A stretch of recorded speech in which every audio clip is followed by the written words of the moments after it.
നമ്മൾ അടുത്ത റിപ്പോർട്ടിലേക്ക്. സംസ്ഥാനത്ത് അമീബിക് മസ്തിഷ്ക ജ്വരം ബാധിച്ച് 2 മരണം കൂടി സ്ഥിരീകരിച്ചു.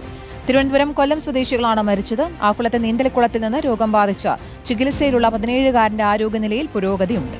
സ്വകാര്യ ആശുപത്രിയിൽ നിന്ന് കഴിഞ്ഞ ദിവസമാണ് മെഡിക്കൽ കോളേജിലേക്ക് മാറ്റിയത്. 8 പേരാണ് നിലവിൽ മെഡിക്കൽ കോളേജിൽ അമീബിക് മസ്തിഷ്ക ജ്വരം ബാധിച്ച് ചികിത്സയിലുള്ളത്. സിനോജ് തോമസ് നൽകും വിശദാംശങ്ങൾ. Sinoj, good morning.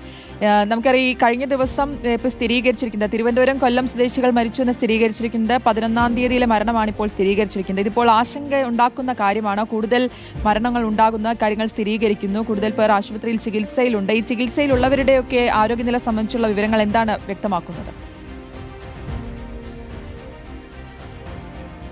ശ്രുതി, കീർത്തന, ഗുഡ് മോർണിംഗ്. അതായത് തിരുവനന്തപുരം മെഡിക്കൽ കോളേജിൽ മാത്രം നിലവിൽ 8 പേരാണ് ചികിത്സയിൽ കഴിയുന്നത്. മറ്റൊരു കാര്യം ആരോഗ്യമന്ത്രി വീണ ജോർജ് പറഞ്ഞിരിക്കുന്നത്, പ്രത്യേകിച്ച് നിപ്പയൊക്കെ തന്നെ സ്ഥിരീകരിച്ച ശേഷം കൂടുതൽ മസ്തിഷ്ക ജ്വരം വരുന്ന രോഗങ്ങൾ സ്ഥിരീകരിക്കുന്നുണ്ട് ആരോഗ്യവകുപ്പ്. എന്തുകൊണ്ടാണ് ഇത്തരത്തിൽ ഈ തലച്ചോറിനെ ബാധിക്കുന്ന രോഗങ്ങളും പനിയും വരുന്നത്? അങ്ങനെ ആ രോഗം ഓരോന്ന് തിരിച്ച് കണ്ടെത്തുന്നത് കൊണ്ടാണ് ഈ മസ്തിഷ്ക ജ്വരം പ്രത്യേകിച്ച് കണ്ടെത്താൻ വേണ്ടി സാധിക്കുന്നത്. അമ്മയുടെ സാന്നിധ്യത്തിൽ മൂലം വരുന്ന മസ്തിഷ്ക ജ്വരത്തിന്റെ ഗണത്തിൽ കൂടുതൽ എണ്ണം വരുന്നതെന്നാണ് ആരോഗ്യമന്ത്രി ഇന്നലെ വിശദീകരിക്കുകയും ചെയ്തിരിക്കുന്നത്. അതായത് ഇത് കെട്ടിക്കിടക്കുന്ന വെള്ളത്തിൽ കുളിക്കുന്നത് കൊണ്ടാണ് ഈ അമീബ മൂക്കിലൂടെ തലച്ചോറിലെത്തുകയും രോഗം ബാധിക്കുകയും ചെയ്യുന്നത്. ഏതായാലും കഴിഞ്ഞ ദിവസങ്ങളിൽ മരിച്ച 2 പേർക്കാണ് രോഗം സ്ഥിരീകരിച്ചിരിക്കുന്നത്.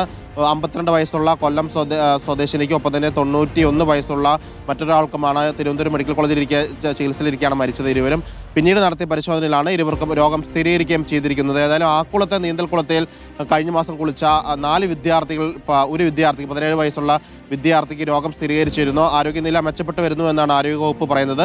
തിരുവനന്തപുരം മെഡിക്കൽ കോളേജ് ആശുപത്രിയിൽ ചികിത്സയിൽ കഴിയുകയാണ്. ഈ കുട്ടിക്കൊപ്പം കുളിച്ച മറ്റ് 3 വിദ്യാർത്ഥികൾക്ക് ഇതുവരെ രോഗലക്ഷണങ്ങളൊന്നും തന്നെ കണ്ടെത്തിയിട്ടില്ല. അവരും നിരീക്ഷണത്തിൽ തുടരുകയാണ്. ഈ വർഷം എന്ന് പറയുമ്പോൾ കഴിഞ്ഞ 9 മാസത്തിനിടയിലാണ് ഇത്രയധികം പേർ ഈ രോഗം ബാധിച്ച് മരിച്ചിരിക്കുന്നത്. ഒപ്പം തന്നെ നിലവിൽ ഈ മാസം 9 പേരാണ് മരിച്ചിരിക്കുന്നത്. അതായത് ഈ ഒറ്റ മാസം കൊണ്ട് മാത്രം 9 പേർ ഈ രോഗം ബാധിച്ച് മരിക്കുകയും ചെയ്തിരിക്കുന്നുണ്ട്. ആരോഗ്യവകുപ്പ് കൂടുതൽ പ്രതിരോധ പ്രവർത്തനങ്ങൾ ഊർജിതമാക്കിയിട്ടുണ്ട്. മുഖ്യമന്ത്രി തന്നെ ഈ വിഷയത്തിൽ ഇടപെടുകയും 14 ജില്ലകളിലും കെട്ടിക്കിടക്കുന്ന വെള്ളങ്ങൾ, പ്രത്യേകിച്ച് കുളങ്ങളും കിണറുകളും ക്ലോറിനേഷൻ നടത്താൻ വേണ്ടി നിർദ്ദേശം നൽകിയിരുന്നു. ഒരു ശനിയും ഞായറാഴ്ചയും സംസ്ഥാന വ്യാപകമായി ഈ ജലസ്രോതസ്സുകൾ ശുചീകരിക്കുകയൊക്കെ തന്നെ ചെയ്തിരുന്നു. ഏതായാലും ഇത്തരത്തിൽ നീന്തൽക്കുളങ്ങൾ ഉൾപ്പെടെ വൃത്തിയാക്കാനുള്ള നിർദ്ദേശം ആരോഗ്യവകുപ്പ് നൽകിയിട്ടുണ്ട്. പ്രത്യേകിച്ച് ഒരു പ്രോട്ടോകോൾ വരെ ആരോഗ്യവകുപ്പ് ഈ വിഷയത്തിൽ ഇറക്കിയിട്ടുണ്ട്. അതുകൊണ്ട് തന്നെ പ്രത്യേകിച്ച് വേനൽക്കാലമാണ്, വെള്ളം കൂടുതൽ മലിനമാക്കാനുള്ള സാധ്യതയുണ്ട്. അതുകൊണ്ട് തന്നെ ഇത്തരത്തിൽ കെട്ടിക്കിടക്കുന്ന വെള്ളത്തിൽ ഇറങ്ങി കുളിക്കാൻ പാടില്ല എന്ന കർശന നിർദ്ദേശം കൂടി ആരോഗ്യവകുപ്പ് നൽകുകയും ചെയ്യുന്നുണ്ട്. ശ്രുതി, കീർത്തന. ഓക്കെ, സിനോജ് തോമസ് ആണ് വിശദാംശങ്ങൾ നൽകിയത്.